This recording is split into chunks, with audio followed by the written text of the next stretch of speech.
Hello and welcome back to the next lecture in the sequence on human pharmacology. In the previous lecture we looked at the routes of administration and we went through that process of talking about the drug was administered, it was then absorbed, distributed, metabolized, excreted, etc. etc. What we want to do in this session today is to look at what we know as what we call pharmacokinetics. Now obviously with pharmaco we know it's to do with the drugs, kinetics it's to do with movement. So really what we're talking about here is, and the general description of pharmacokinetics is the study of the rates and movements of the drugs through the body. So how it goes and where it goes. That's really what we're talking about. So this takes us back to, if you like, it's an overarching or all-encompassing term to talk about absorption, distribution, metabolism and excretion. Often these things are grouped together and referred to as ADME. Absorption, distribution, metabolism, excretion. So that's pharmacokinetics and needs to be differentiated from pharmacodynamics, which is what it does. So kinetics is how it gets to where it's going, and dynamics, what it does once it's there. That's the subtle difference between those two terms. So, to simplify it way down, how long does it take for the drug to get into the body, to have its effect? How long does it stay there, producing its effect? Where does it go in order to do that?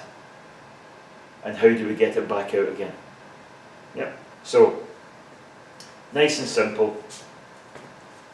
How does it get there? How long does it stay there? Where does it go? And how do we get rid of it? Nice and simple, 4 basic ideas. So, in order to fully understand it, we need to think of it from the point of view of mathematical modelling. Now, this can become very, very confusing if we try and overthink it at this level, at this stage.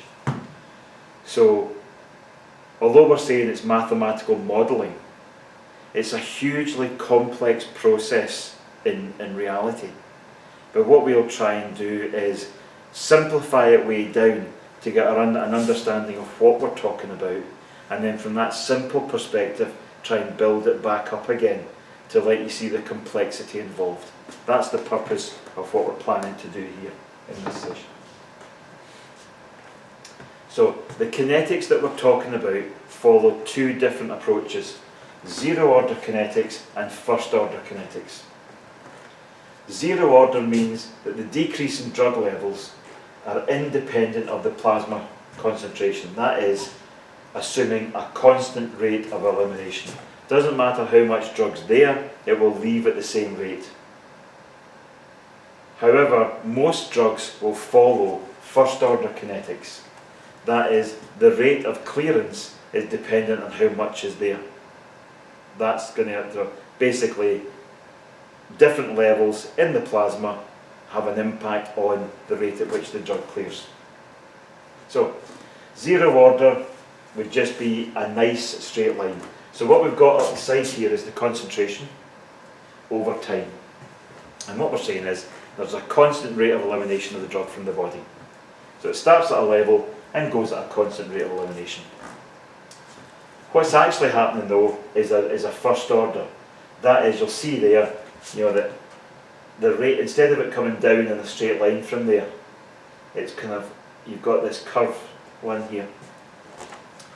And that's because the rate at which it leaves is affected by the concentration that remains behind. However, when you take that first order line and you take the natural log of it, you get a straight line. And that allows you then to assess, if you like, the appropriate rate, or if you like, how much drug would be there after a particular period of time. It's much easier to estimate from a straight line than it is from a curve. So, to simplify things right down, let's think of the body as being a single compartment. Now, I'm just going to flick on here to this diagram to talk through, you know, the text is there, but I'm just going to focus on the diagram. So, it doesn't matter whether we're given the dose orally, intravenously, by whatever route. It's either oral, then being absorbed, or intravenous straight into the bloodstream. And we're thinking of the whole body as one single compartment. So what happens is, there's a rate of absorption, a rate of excretion, and a rate of metabolism from that one compartment. Now, that's far too simplistic an approach, because we know that when the drug absorbed, it doesn't just go to one place. This isn't just one thing. This has got your heart, your lungs, your kidney, your brain, etc., etc., etc. So there are multiple compartments. But to let you see the complexity of that, let's build this up gradually. Let's build it up to a two-compartment model. So basically that's us simplifying it down and saying, okay, the drug comes into the body and it goes to the periphery. And then from the periphery, it goes centrally. Yeah? So you've got those different things. So what you've got then is doses coming in, rates of absorption, but then if you imagine this as being where the drug comes into and then it moves to another compartment, but you've got a rate of movement one way and a rate of movement back, rate of excretion, rate of metabolism. So the pharmacokinetics of the drug now, instead of it being absorption rate, excretion rate, metabolism rate all to be considered, we've now got those three again, plus the movement to and from the second compartment. Now, what that means is that really what we've got then is we don't have this two-compartment model. We've got a multiple compartment model. So we've got it coming from, let's say, it's absorbed, it's absorbed and passes into the bloodstream. The bloodstream is this central compartment, but it goes everywhere. It goes to numerous peripheral compartments. So suddenly you're adding on rates of movement from the blood to the brain, the blood to the heart, the blood to the lungs, the blood to the stomach, the blood to the kidney, etc., etc. And the same rates constants coming back the way. So suddenly, instead of having just three, which was all nice and simple in a one-compartment model, or five in a two-compartment model, you've got a multi-compartment model with all sorts of different rates of movement that we now need to take into account in order to get an overall picture of the kinetics of the drug within the body. So it's hugely complex processes we're talking about here. Now, it doesn't matter whether it's one compartment, two compartments, multiple compartments. The bottom line is the drug will be absorbed, it will have an effect, it will be metabolized, and it will be excreted. So we're going to get rid of the drug regardless of all the way. But what we need to be clear about is, well, how long will it stay in the body, and what are the movements between all these multiple compartments? Because that at the end of the day will ultimately determine what the drug is doing and how well it's doing it.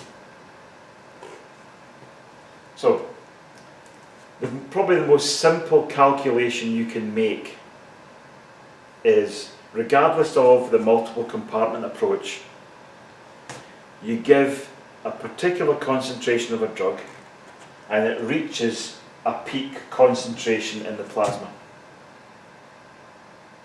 How long will it be until half that concentration is achieved or left? That's the T-half or the half-life. So what we've got here is, these are just arbitrary concentration units over time. So what we can see here is, this is a drug. You'll notice that the peak here is instantaneous. That indicates that the drug must have been given intravenously. We don't have to wait for absorption from the gut or the skin or wherever, or the muscle. It's gone straight into the blood. Peaks at 100, these are just arbitrary concentration units. And then starts to come out.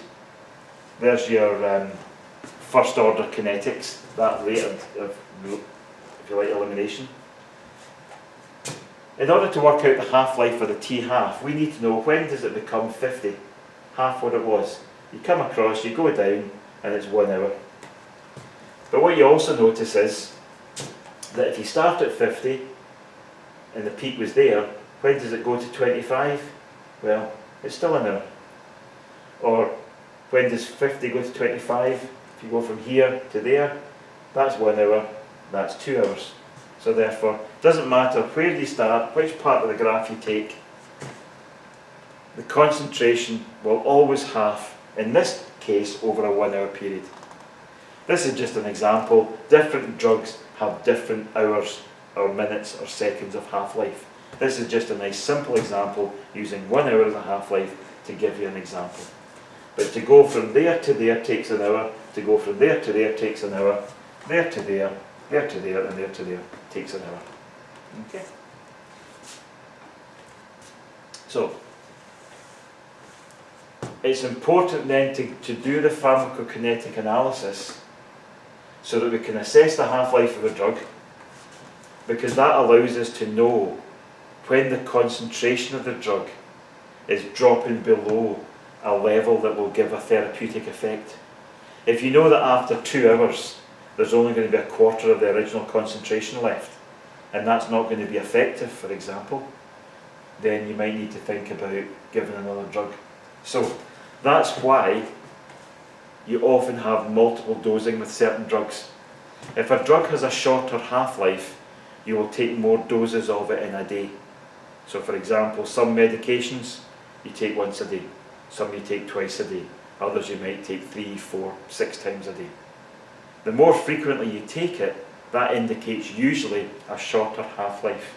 It's not hanging around in the body long enough, therefore has to be replenished, if you like. So this is what would happen. We give the dose of the drug and it peaks. It then starts to drop away. As it starts to fall away, so that it doesn't fall into an ineffective dose, we give another dose and then it falls in. And you'll notice these are rising until you get to a steady state.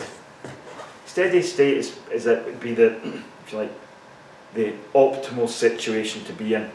That is that you can give the dose frequently enough so that you never go above, up to toxic levels, you never drop out of therapeutic levels, and you get that balance where it stays within the therapeutic range. That's the ideal situation, which is more often than not achieved. So the other thing you've got to remember is that the pharmacokinetic characteristics of one drug can be affected by another drug. For example, if two drugs are being metabolized in the same way, by the same mechanisms, they will be competing for that. If they're being taken up by the same mechanisms, absorbed through the same routes, they can compete with each other. And that will have an impact on how much drug is there. Similarly with excretion. So the presence of one drug can interact. And again, I mentioned before the British National Formulary and said that that has a set of things called contraindications. Situations when a drug should not be given, for example, kidney failure was the example we talked about. That also has drug interactions, that if you're taking drug X, you cannot take drug Y.